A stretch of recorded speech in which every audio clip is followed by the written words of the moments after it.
오늘 살펴볼 하나님의 말씀은 요한복음 21장, 요한복음의 마지막 메시지, 사랑에 관한 말씀입니다. 오늘도 요한복음 21장 말씀을 가지고 그 뜻을 풀어나갈 때에 주께서 지혜와 계시의 영을 부어주사 하나님 뜻과 복음 진리를 밝히 깨닫게 되는 귀한 시간이 되기를 간절히 축복합니다. 아멘. 오늘로써 요한복음은 다 끝나는데요. 요한복음을 끝내면서 우리 마음에 딱 떠오르는 한마디 말씀이 있다면 무엇입니까? 십자가의 복음과 함께 성령을 받으라는 말씀입니다. 요한복음 1장 29절에서 예수님은 세상 죄를 지고 가는 하나님의 어린 양이라고 말씀하신 후에 요한복음 19장 30절에서 하나님의 어린 양이 십자가에 달려 테텔레스타이 자기 백성의 죄를 다 해결했다고 선포하고 죽으시고 십자가의 복음, 구원의 복음을 우리에게 딱 넘겨주시면서 하신 말씀은 너희는 이 십자가의 복음과 함께 성령을 받으라 라고 했습니다. 요한복음 1장 13절에서 먼저 성령으로 거듭나야 할 것을 말씀합니다. 요한복음 1장 13절에 혈통으로나 육정으로나 사람의 뜻으로 나지 않고 오직 하나님의 성령으로 거듭나야만 하나님의 자녀가 된다고 했습니다. 그리고 요한복음 3장 5절에서 니고데모에게 말합니다. 요한복음 3장 5절에 진실로 진실로 너에게 이르노니 사람이 물과 성령으로 거듭나지 아니하면 하나님 나라에 들어갈 수 없느니라 라고 했습니다. 그리고 요한복음 7장 39절에서 초막절 명절 끝날에 말합니다. 요한복음 7장 39절에 나를 믿는 자들이 받을 성령을 받아야 한다. 이는 예수께서 아직 영광을 받지 않으셨으므로 아직 성령이 그들 안에 계시지 아니하심이라 라고 했습니다. 그리고 요한복음 14장 16절에서 제후의 만찬 후에 이렇게 말씀합니다. 요한복음 14장 16절에 내가 아버지께 구하겠으니 그가 또 다른 보혜사를 너희에게 주사 영원토록 너희와 함께 있게 하리니 그는 진리의 성령이라 세상은 능히 그를 받지 못하나 너희는 성령을 반드시 꼭 받아야 한다고 했습니다. 그리고 요한복음 20장 22절에서 주님이 부활하신 첫날 밤 저녁에 마가다락방에 홀연히 나타나서 이렇게 말씀합니다. 요한복음 20장 22절에 그들을 향하여 숨을 내쉬며 이르시되 너희는 반드시 성령을 받아야 한다.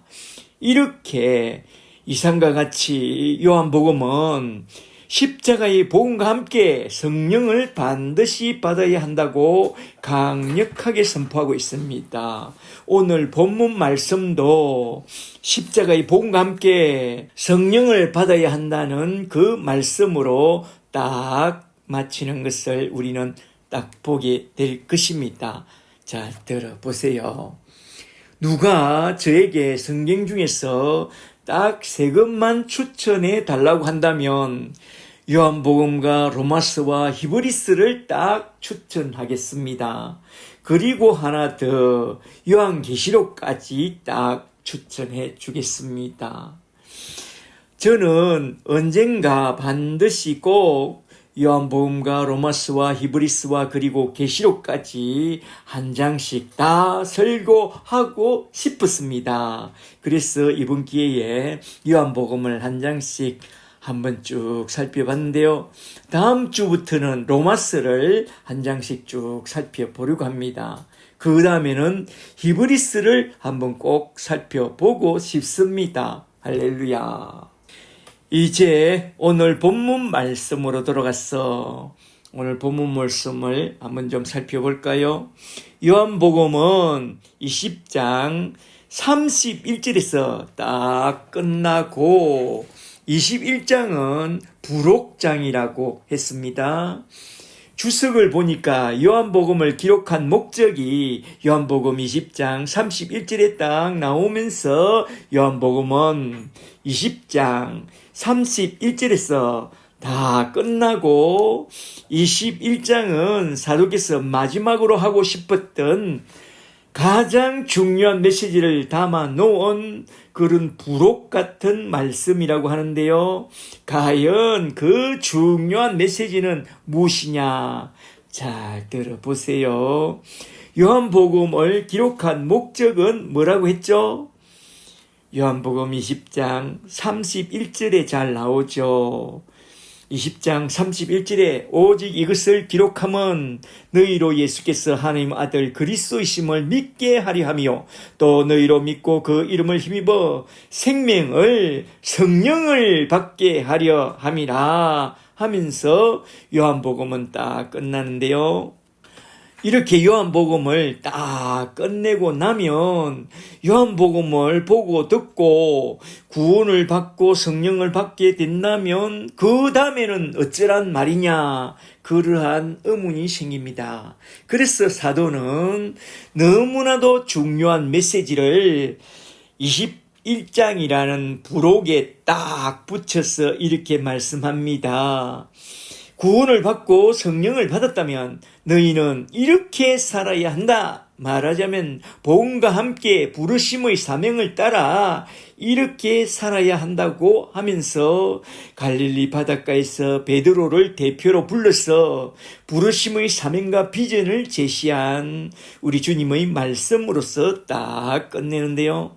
오늘은 이렇게 너무나도 중요한 요한복음 21장 말씀을 한번 쭉 살펴보고 요한복음 말씀은 오늘로서 딱 마치도록 하겠습니다.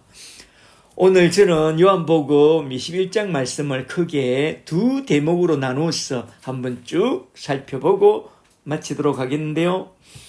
첫째는 부활하신 주님이 저 갈릴리로 돌아간 그 제자들을 다시 찾아가서 낙심한 그들의 신앙을 다시 회복시켜주고, 그게 21장 1절부터 14절에 나오죠. 여기에 그 유명한 153 기적이 딱 나옵니다. 둘째는 요한의 아들 시몬을 대표로 불러 세워서 부르심의 사명으로서 내 양을 먹이라고 하면서 제자 양육의 비전과 사명을 떡 주면서 딱 끝나는데요. 오늘은 요한복음 21장 말씀을 크게 두 대지로 나눠서 한번 쭉 살펴보고 딱 마치고자 합니다. 한번 잘 들어보세요. 첫째로 먼저 첫 번째 대지로 넘어가서 요한복음 21장 1절부터 14절에 나온 말씀, 부활하신 예수님이 새벽에 갈릴리로 되돌아간 그 제자들을 찾아가서 부르심의 사명을 다시 한번 더 환기시켜주는 장면을 한번 좀 살펴보도록 하겠습니다. 먼저 21장 1절부터 잘 보세요. 1절에 그 후에 예수께서 디베라 호수에서 또 제자들에게 자기를 나타내셨으니 나타내신 일은 이러하니라 하면서 시작합니다.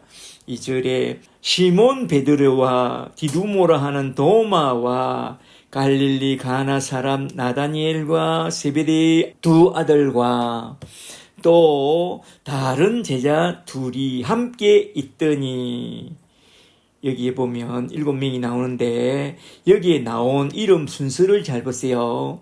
전에 12제자 이름이 나온 순서를 보면 선발팀으로서 베드로와 안드레, 야고보와 요한, 빌립과 나다니엘이 먼저 나오고, 그리고 후발팀으로서 마태와 도마와 그리고 제자들이 딱 나오는데요.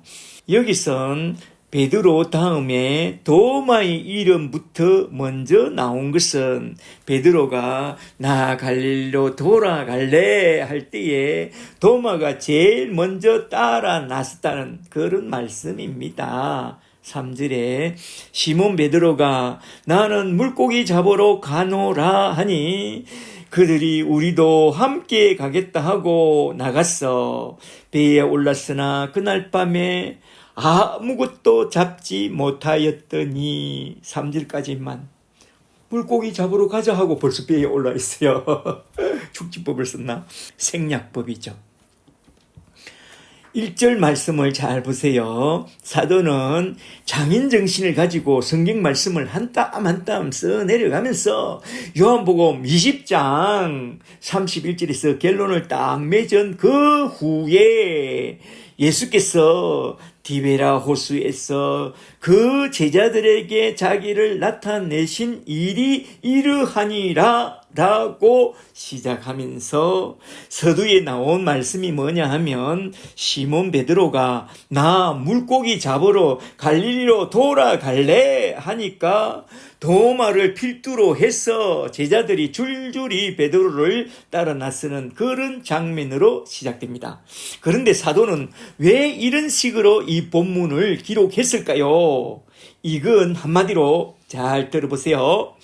예수님의 십자가 사건을 친히 목격해도 또한 예수님의 부활 사건을 2번이나 목격해도 성령을 받기 전에는 이렇게 맥없이 과거에 익숙했던 그 옛 생활로 애굽으로 돌아갈 수밖에 없는 우리 신자들의 실상을 이런 방식으로 딱 폭로한 것입니다. 말하자면 십자가 앞에서 주님을 부인하고 도망친 제자들 앞에 예수님이 2번씩이나 나타나서 그의 부활을 떡 보여주어도 그들 속에 십자가와 부활은 아무런 힘과 능력을 발휘하지 못하더라 이 말입니다. 우리도 마찬가지라는 거죠. 우리가 아무리 예수님과 십자가와 부활을 믿어도 우리 속엔 아무런 힘과 능력이 없다는 것입니다. 그런 우리 속에 뭔가 하나 더 필요한 것이 있으니 그건 바로 성령을 받아야만 십자가의 능력과 부활의 능력이 우리 속에서 일어난다는 것입니다. 사도 요한은 이걸 말해주고 싶어서 이런 방식으로 딱 기록하고 있는 것입니다. 앞에서 종종 언급했듯이 우리가 성령을 받기 전에는 십자가를 알아도 부활의 주님을 만나도 우리 속엔 아무런 힘도 능력도 없더라 이겁니다. 그래서 우리는 무기력하게 갈릴리로 돌아간 것이라고 그리 말씀하고 있습니다. 이에 대하여 사도께서 강조하고 있는 메시지를 하나하나 한번 쭉 살펴보도록 하겠습니다. 첫째로 먼저 20장 1절에서 언급한 이 말씀부터 잘 보세요.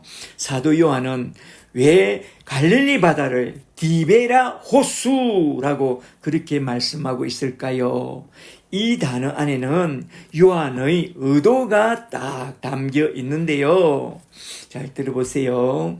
디베라는 헤롯 안디바가 갈릴리 지역의 분봉왕이 된 후에 나중에 로마의 제2대 황제가 된 티베리우스에게 다시 그 지역 분봉왕으로 추임되었을 때에 AD 25년경에 티베리우스 황제의 마음을 얻고자 갈릴리 호수 서쪽 중앙에 호숫가에 새로운 신도시를 건설하고 그 이름을 티베리아라고 칭하고 그곳에 왕궁을 지어 그곳에서 갈릴리 호수 서편과 갈릴리 호수 동편 펠라 지역을 쭉 다스렸는데요. 그때부터 헤롯은 갈릴리 바다를 디베라 호수라고 부르게 했답니다. 이렇게 요한은 이방 통치자의 지배에 넘어간 디베랴를 언급하면서 우리는 저 거룩한 예루살렘을 떠나서 디베랴 호수라는 이 세상으로 돌아간 자들이라고 그렇게 폭로하고 있습니다. 우리는 그밖에 되지 못한 더럽고 치사하고 아무 쓸모없는 그런 자들이었다라고 말씀하고 있는 것입니다. 우리도 마찬가지입니다. 우리가 예수를 믿는다고 해도 성령을 받기 전에는 언제나 다시 세상으로 돌아가고 애굽으로 돌아가는 더럽고 치사하고 아무 쓸모없는 그런 자들이라는 것입니다. 그러므로 예수를 믿되 반드시 십자가의 복음과 함께 성령부터 딱 받아야 한다 이 말입니다. 저와 여러분은 모두 다 진실로 예수 십자가의 복음과 함께 성령부터 다 받게 되시기를 주 이름으로 간절히 축복합니다. 그리고 둘째로 이어나온 4절 말씀을 좀 보세요. 새벽이 밝아오는 새벽 미명입니다. 4절에 날이 새어갈 때에 새벽 미명에 예수께서 바닷가에 서셨으나 제자들이 예수이신 줄 알지 못하더라. 예수께서 이르시되 얘들아 너희에게 고기가 있느냐? 대답하되 없나이다. 그래 그러면 그물을 배 오른편에 던지라 그리하면 잡히리라 하시니 이에 던졌더니 물고기가 많아 그물을 들 수가 없더라. 아멘. 바로 그때 사도 요한의 머리에 뭔가 문득 스쳐 떠오르는 것이 있습니다. 전에 우리가 밤이 맞도록 수고하였으나 한 마리도 잡지 못했을 때 예수님이 오사 깊은 데로 가서 그물을 내려보라 그리하면 고기를 많이 잡으리라 할 때에 베드로 형님이 말하기를 선생님 우리가 밤이 새도록 수고하였을 때 잡은 것이 하나도 없지만은 말씀에 주의 말씀에 의지하여 그물을 내리리이다 하고 그물을 내렸더니만 물고기가 심히 많이 잡혀 그물이 찢어져 나가던 그때를 요한은 기억해내고 베드로 형님에게 말합니다. 형님 아무래도 저기 서 계신 분은 우리 주님인 것 같아요. 그러고 보니 맞습니다. 그래 우리 주님이 찾아오신 거야 하면서 벗고 있던 겉옷을 급히 걸쳐 입고 바다로 뛰어듭니다. 주님을 향하여 급히 헤엄쳐 달려갑니다. 참으로 베드로답죠. 이 말씀은 21장 7절에 딱 나오죠. 전에는 그물을 깊은 데로 내려서 고기를 잡아보라고 말씀하셨을 때는 내 생각을 버리고 주님의 말씀에 의지하여 그물을 내렸지만 지금은 그물을 배 오른편에 던져보라고 하신 그 말씀에 그냥 압도되어 말씀에 이끌려 그냥 배 오른편에 던지게 되었고 큰 물고기 이크두스 153마리를 딱 잡았다는 것입니다. 여기서 중요한 말씀은 예수님이 전에 요한복음 15장 5절에서 하신 말씀인데요. 잠시 요한복음 15장 5절을 좀 보세요. 요한복음 15장 5절에 나는 포도나무요 너희는 가지라. 그가 내 안에 내가 그 안에 거하면 사람이 열매를 많이 맺나니 나를 떠나서는 너희가 아무것도 할 수 없음이라. 아멘. 전에도 그랬고 지금도 그렇고 앞으로도 그렇습니다. 주님을 떠나면 밤이 맞도록 아무리 수고해도 잡히는 게 없습니다. 주님이 함께 하시고 주님의 말씀을 순종할 때에 기적 같은 놀라운 일들이 일어난다 이 말입니다. 아시겠어요? 많은 사람들이 부르심을 받아 주님을 잘 따라가다가 여기에 나온 제자들처럼 크게 실족하여 나 갈릴리로 돌아갈래 하고 세상으로 다시 돌아가는 그런 사람들이 참 많습니다. 목사도 그렇고 사모도 그렇고 막 돌아가 버립니다. 세상으로 돌아가면 어떻게 되느냐? 밤새도록 그물을 던져도 텅 빈 그물만 텅텅 메아리칠 뿐입니다. 텅 빈 배와 텅 빈 그물과 텅 빈 손 안에 공허한 메아리가 울려 퍼지거든. 거기에 다 하나님의 뜻이 있는 줄 알아야 합니다. 그때가 바로 우리 주님을 찾을 때라는 것을 우리는 잘 알아야 합니다. 오늘 본문은 그걸 말씀해 주고 있습니다. 주님은 마태복음 5장 3절에서 분명히 말씀했습니다. 마태복음 5장 3절에 심령이 가난한 자는 복이 있나니 천국이 저희 것이며 애통하는 자는 복이 있나니 저희가 위로를 받을 것이며 온유한 자는 복이 있나니 저희가 천국 땅을 기업으로 받을 것임이라. 아멘. 빈손 들고 주님 앞에 나아가서 주님을 찾는 자는 복이 있나니 저희가 주님을 다시 만나게 될 것이요 천국이 저희 것이 되리라. 우리의 텅 빈 손과 텅 빈 그물이 주님을 만나는 그런 복된 기회가 되시기를 주의 이름으로 간절히 축복합니다.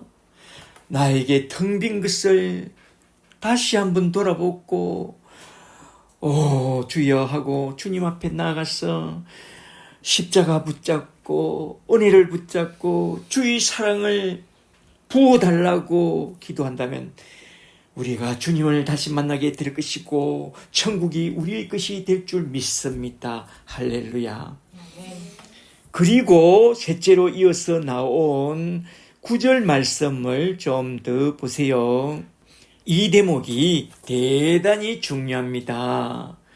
9절에 육지에 올라보니 숯불이 있는데 그 위에 생선이 놓였고 떡도 있더라. 그때 예수님이 하시는 말씀을 잘 들어보세요. 12절 말씀이 참 중요합니다. 12절에 예수께서 이르시되 와서 조반을 먹으라. 일루 와 밥 먹자 하시고 예수께서 못자국 난 손으로 떡을 가져다가 그들에게 주시고 생선도 그와 같이 하시니라. 아멘. 여기서 잘 보세요. 지금은 새벽 민명입니다.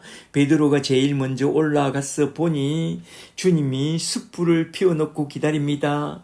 이 숯불은 안드라키아 모닥불로서 베드로가 전에 대제사장 뜰 앞에 피워놓은 그 숯불 안드라키아 모닥불 앞에서 주님을 부인했던 그 사건을 연상시켜주는 그런 단어를 쓰고 있습니다.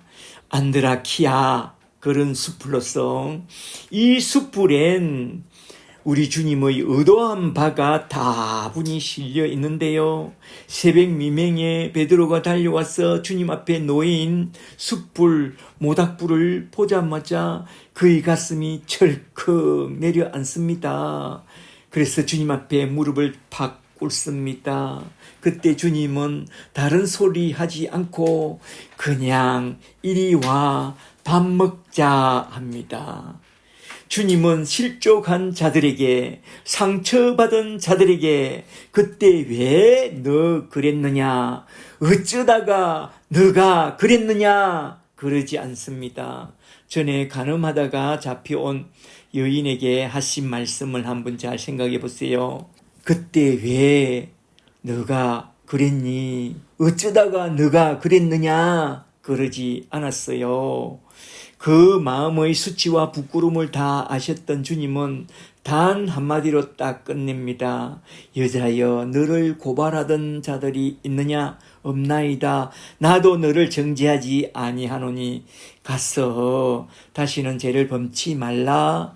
그리고 그냥 딱 끝냅니다. 잘 보세요.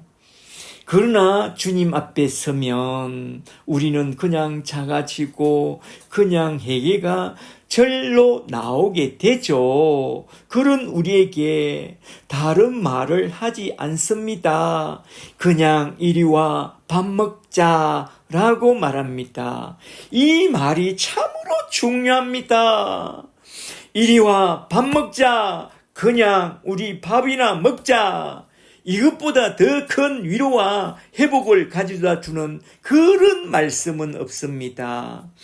교회 안에는 실족한 자, 실패한 자, 상처받은 자들이 참 많습니다. 정말로 교회는 할 말 없는 그런 죄인들이 모여서 치유받는 그런 곳이 교회입니다. 아픈 이야기, 상처를 건드리는 이야기, 콘으로 모는 그런 이야기는 하지 않는 게 참 좋습니다. 그냥 다가가서 등 한번 두드려주고 우리 밥 먹으러 가자 하면서 밥 한번 사주면 그는 곧 모든 것이 다 회복됩니다. 네. 특히 우리나라 사람들은 밥 한 번 사주는 것보다 더 큰 사랑이 없는 것 같아요. 그런 사랑에는 힘이 있습니다. 파워가 있습니다. 파워 오브 러브.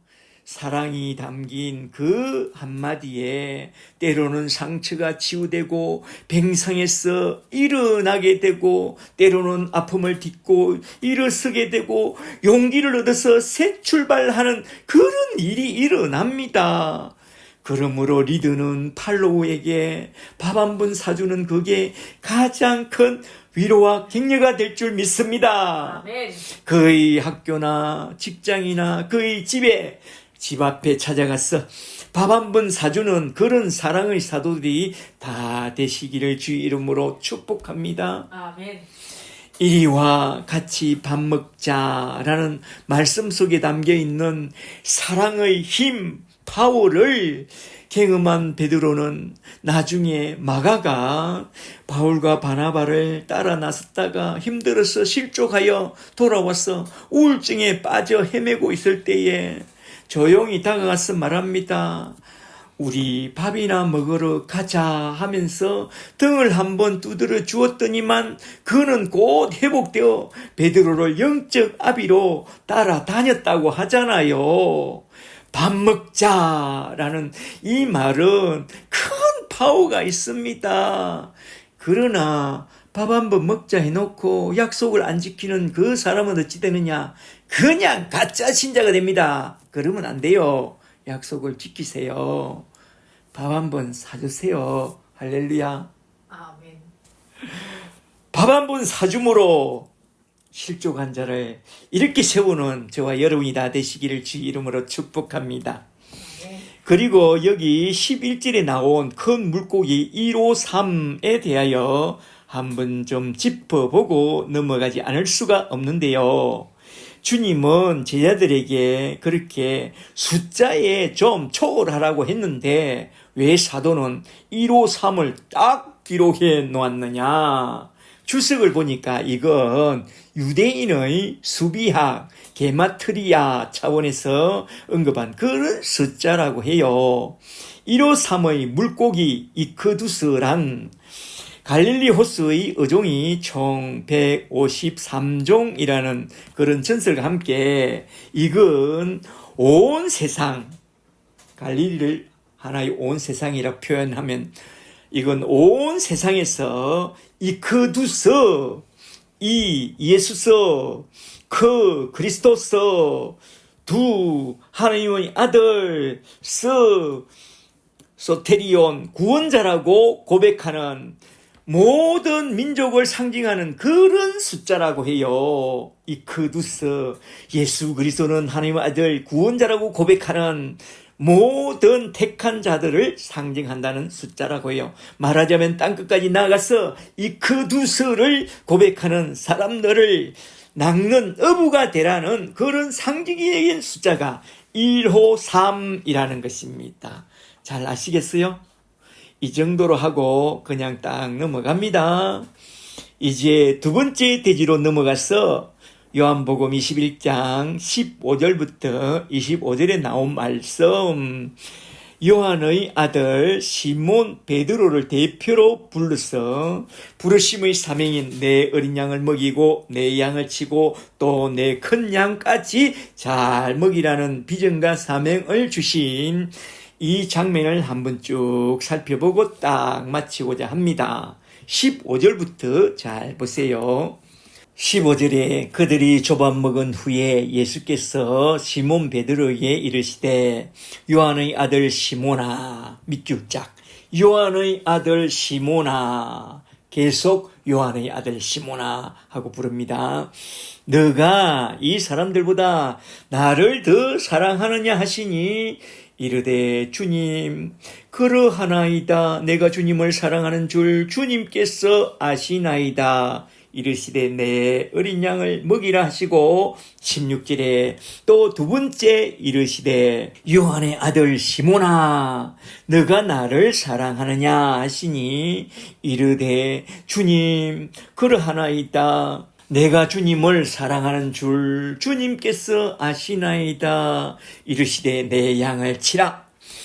17절에 세 번째로 이르시되 요한의 아들 시몬아 너가 나를 정말로 사랑하느냐 하시니 주께서 세 번째 너가 나를 사랑하느냐 하심으로 베드로가 근심하여 이르되 주님이 모든 것을 다 아시오매 내가 주님을 사랑하는 줄을 주님께서 다 아시나이다. 예수께서 이르시되 내 양을 먹이라. 아멘. 여기에 나온 호칭을 잘 보세요. 예수께서 시몬 베드로에게 이르시되 요한의 아들 시몬아 라고 부릅니다. 왜 이렇게 불렀느냐? 의도가 있습니다. 요한의 아들 시몬이라는 호칭은 놀랍게도 예수님이 처음으로 베드로를 불렀을 때에 부른 그 호칭이라고 해요. 잠시 요한복음 1장 42절을 좀 보세요. 요한복음 1장 42절에 안드레가 그 행을 데리고 예수께 나오니 예수께서 보시고 이르시되 너가 요한의 아들 시몬이니 그렇죠? 요한의 아들 시몬이니 장차 게바라 하리라 하시니 게바는 번역하면 베드로라. 아멘. 이렇게 주님이 베드로를 처음 만났을 때에 그를 부른 호칭이 요한의 아들 시몬이었습니다. 장차 너는 베드로라 내가 부르리라 라고 말합니다. 그러면서 이때 그 베드로야 했는데 여기서 왜 요한의 아들 시몬아 했을까요? 의도 있는 호칭이죠. 주님은 지금 옛 사람으로 세상으로 돌아간 그를 다시 불러 세워서 다시 한 번 더 사람을 낚는 어부가 되기를 바라면서 처음에 그를 불러냈을 때에 불렀던 그 호칭을 써서 다시 부르심의 사명을 주려고 그렇게 불렀다는 것입니다. 그리고 묻습니다. 요한의 아들 시몬아 너가 정말로 이 세상 끝들보다 그리고 또 이 사람들보다 나를 더 사랑하느냐? 그렇게 물었습니다. 여기에 나온 맹사가 인칭 맹사가 아니라 이 사람들이 아니라 투톤이라는 이중적인 뜻을 가진 중성맹사를 써서 너가 정말로 이 세상 끝들보다 그리고 또한 이 사람들보다 나를 더 사랑하느냐 아가파오라고 그렇게 물었다는 것입니다. 잘 보세요. 사도 요한은 아주 장인정신을 가지고 성경 말씀을 한 땀 한 땀 써내려갑니다. 주님이 아가파오, 아가페죠. 나를 사랑하느냐라고 물어보실 때에 베드로가 필레오라고 대답한 이 말씀을 한번 잘 보세요. 주여 그러하나이다. 필레오밖에 내가 주님을 사랑하지 못하는 줄을 주님께서 다 아시나이다. 이르시되 내 어린 양 아르니온을 먹이라 합니다. 이게 무슨 말씀이냐? 전에는 이 사람들보다 더 주님을 아가페로 정말로 사랑한다고 모두 다 주님을 버릴지라도 나는 그리하지 않겠노라고 호언장담했지만 대제사장의 뜰에 피워놓은 숯불 안드리키아 모닥불 앞에서 주님을 3번이나 부인하되 저주하며 주님을 부인한 나를 주님께서 잘 아시나이다. 나에게 남아있는 것은 아가페가 아니라 필레오, 우정, 정밖에 남아있지 않다는 것을 주님께서 다 아시나이다 하면서 베드로는 목소리가 기어 들어가면서 그의 자책감과 죄책감 속에 헤매고 있었다는 것입니다. 그때 주님은 다시 묻습니다. 16절에 또 두 번째 이르시되 요한의 아들 시몬아 너가 나를 사랑하는 마음이 남아있느냐 아가파오 주여 그러하옵니다. 내가 주님을 사랑하는 필레오의 그 마음은 아직 남아있나이다. 이르시되 내 양을 치라. 여기서 치라라는 이 말은 원전에 보이마이노 양을 돌보라라는 말로 딱 나옵니다. 이렇게 주님은 두 번으로 묻고 딱 끝내는 게 아니라 뭔가 의도를 갖고 세 번째로 또 묻습니다. 17절에 세 번째로 이르시되 요한의 아들 시몬아 너가 나를 사랑하느냐. 이번에는 아가페가 아니라 필레오로 묻죠. 주께서 세 번째 너가 나를 필레오로 사랑하느냐 하심으로 베드로가 근심하여 이르되 주께서 그 모든 것을 다 아시오매 내가 주님을 필레오로 사랑하는 줄 주님께서 다 아시나이다. 예수께서 이르시되 프로바톤 내 큰 양을 먹이라 라고 말합니다. 큰 양은 프로바톤, 작은 양은 아르니아라고 말합니다. 이렇게 세 번째는 베드로의 어느 필레오를 사용해서 너에게 아직도 나를 향한 필레오의 사랑이 남아있느냐 하면서 그가 주님을 세 번 부인한 그 큰 트라우마를 치유해주고 또한 그 안에 남아있는 자책감과 죄책감을 다 털어내주고 사랑 안에서 다시 일어설 수 있는 그런 사랑의 불씨를 그 안에 훅 불어 넣어주고 있습니다. 잘 보세요. 여기서 사도 요한은 매의 눈을 갖고 주님이 말씀하고 있는 이 필레오라는 단어를 놓치지 않고 서술해 나가고 있는데요. 주님이 말씀하신 이 필레오라는 단어는 어디서 처음 나왔느냐? 요한복음 15장 13절에 나오죠. 요한복음 15장 13절을 잘 보세요. 15장 13절에 사람이 친구를 위하여 자기 목숨을 버리면 이보다 더 큰 사랑이 없나니 너희는 내가 명하는 대로 행하면 곧 나의 친구라. 필레오. 내가 내 친구인 너희 구원을 위하여 십자가에서 내 목숨을 버렸으니 너희도 이제 너희 친구인 나를 위하여 십자가 위에서 너희 목숨을 버림이 마땅하다라고 하면서 주님은 지금 필레오라는 단어를 가지고 그 십자가의 사랑을 논하고 있습니다. 예수님이 전개해 나가는 이 논리를 한번 잘 들어보세요. 내가 너희를 위하여 내 목숨을 버렸으니 이로써 너희가 십자가의 사랑을 알고 너희 형제를 위하여 자기 목숨을 버리는 것이 마땅하다. 필레오. 내 양을 먹이고 그리고 내 양을 치라 라고 말씀한 것입니다. 그리고 여기서 사도 요한은 또 주님이 베드로에게 세 번이나 질문한 그 의도를 딱 추적해 나갑니다. 베드로가 나는 이제 물고기나 잡으러 갈리로 돌아갈래 할 때에 바닥쳤던 그 믿음과 사랑과 소망을 주님은 갈릴리까지 찾아오사 너가 아직도 나를 사랑하느냐 하는 질문을 던짐으로써 그의 펑크난 믿음과 사랑과 소망, 그의 꿈과 비전과 사명을 불러일으켜 주고 있습니다. 세 번의 질문을 통해서 세 번이나 나를 부인했던 그 마음을 치유해주고 주님을 사랑하는 그 마음을 다시 회복하도록 일으켜 세워주고 있는 것입니다. 그 후에 베드로는 딱 알게 되었습니다. 사람을 낚는 어부가 되고 주님의 어린 양을 먹이고 돌보고 장성한 양까지 잘 먹이는 그런 제자 삼는 일은 어떤 것보다 사랑이 중요하다는 것을 그날에 깨닫게 되었습니다. 믿음과 소망과 사랑 중에 그 중에 제일은 사랑의 힘, 파워 오브 러브, 사랑의 힘이라는 것을 그는 그때 딱 깨닫게 되었다는 것입니다.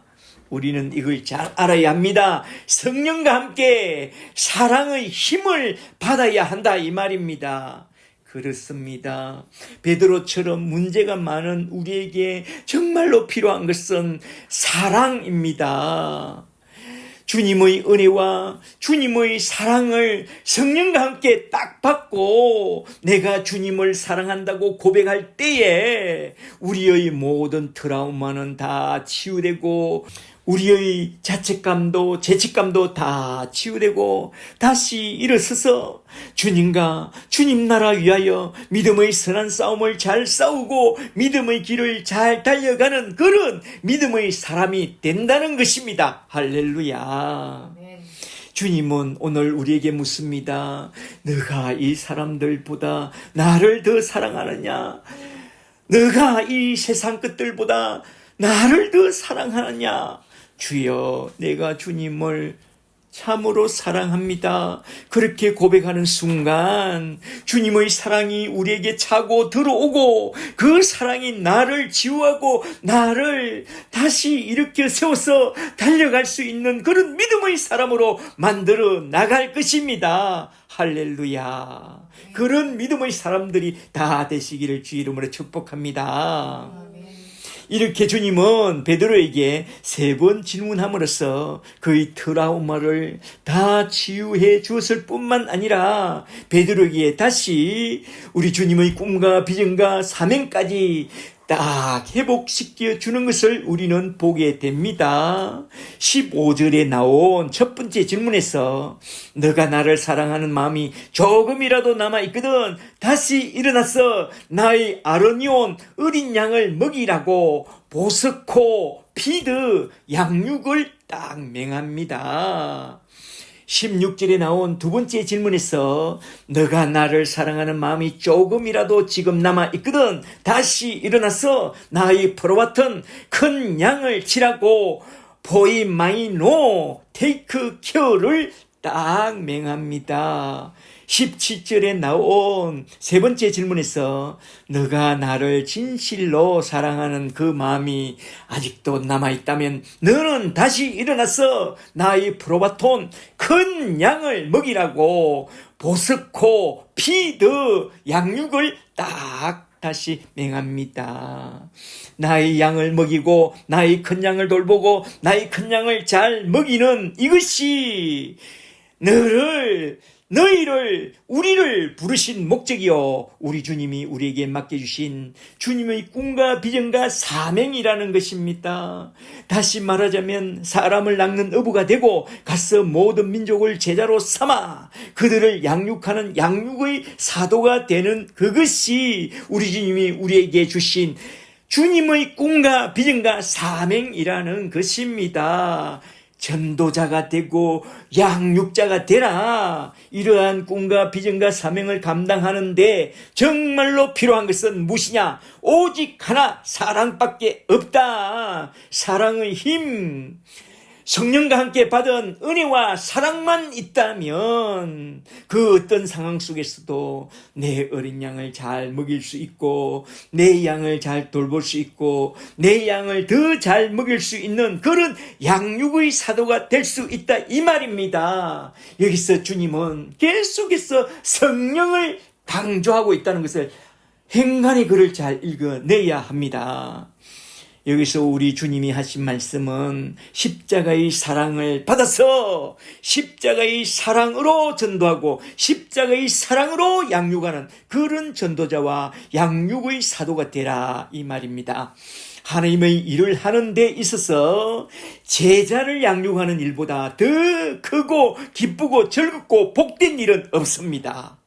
십자가의 사랑을 가지고 나아가서 한 사람을 전도해서 사람을 얻고 또 그를 잘 양육해 보세요.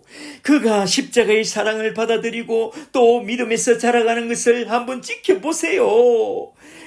만날 때마다 변화가 일어나는 그를 보게 되면 그것보다 더 큰 기쁨은 이 세상에 없습니다. 전도하고 양육해 보세요. 전도와 양육 속에서 얻게 되는 이러한 사랑과 기쁨을 오늘도 내일도 강력하게 경험하고 체험하면서 날마다 우리 주님 앞에서 기뻐하고 춤추며 즐겁게 살아가는 그런 저와 여러분이 다 되시기를 주의 이름으로 간절히 축복합니다. 아멘. 전도란 내가 받은 주님의 사랑을 십자가의 사랑을 나누어 주어 그도 주님의 사랑을 복음을 받도록 도와주는 것입니다. 구제란 내가 받은 주님의 은혜를 나누어 주어 그도 주님의 은혜를 누리도록 도와주는 것입니다. 전도와 구제에서 나는 없습니다.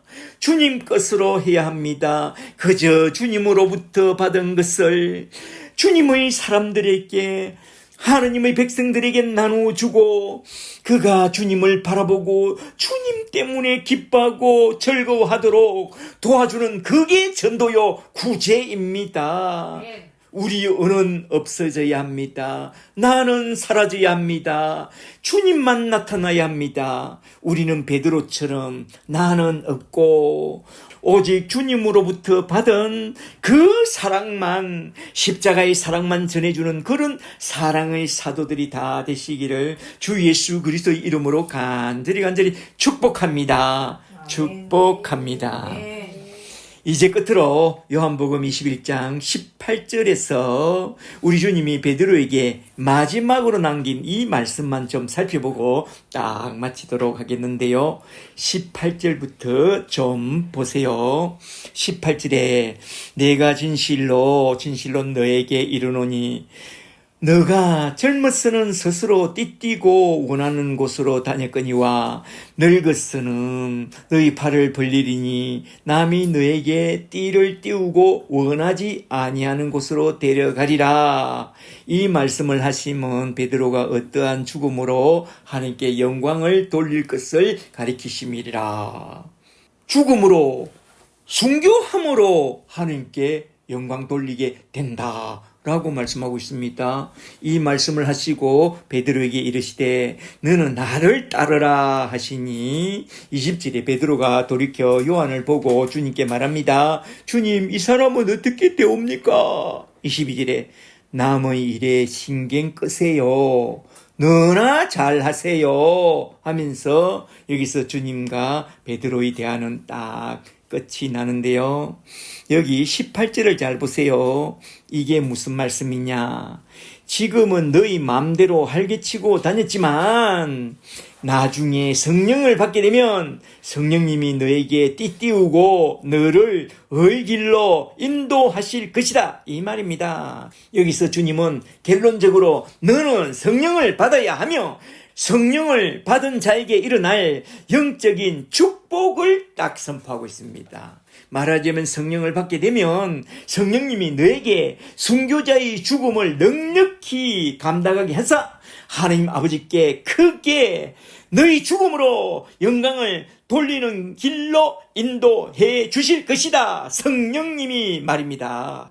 우리가 하느님 아버지께 가장 큰 영광을 돌리는 일은 늘 성령님께 이끌려 사는 것과 마지막 순간에는 성령님께 이끌려 순교의 십자가를 지고 장렬하게 죽는 그것이라고 말씀하고 있습니다. 그러므로 우리는 복음과 함께 반드시 성령까지 딱 받고 벌써 성령께 이끌려 나의 달려갈 길과 주 예수께 받은 사명 곧 하나님의 은혜의 복음 십자가의 복음을 전파하는 일을 마치려 하면은 나의 생명조차 조금도 귀한 것으로 여기지 않고 나의 몸과 나의 마음을 온전히 불태워 헌신하고 돌아가는 그런 예수의 사람들이 되라 이 말입니다. 그리하면 마지막 날에 우리 주님 앞에 서게 될 때에 주님이 우리를 위하여 예비해 놓은 의의 면류관, 생명의 면류관, 영광의 면류관을 우리에게 떡 씌워 주시리라. 할렐루야.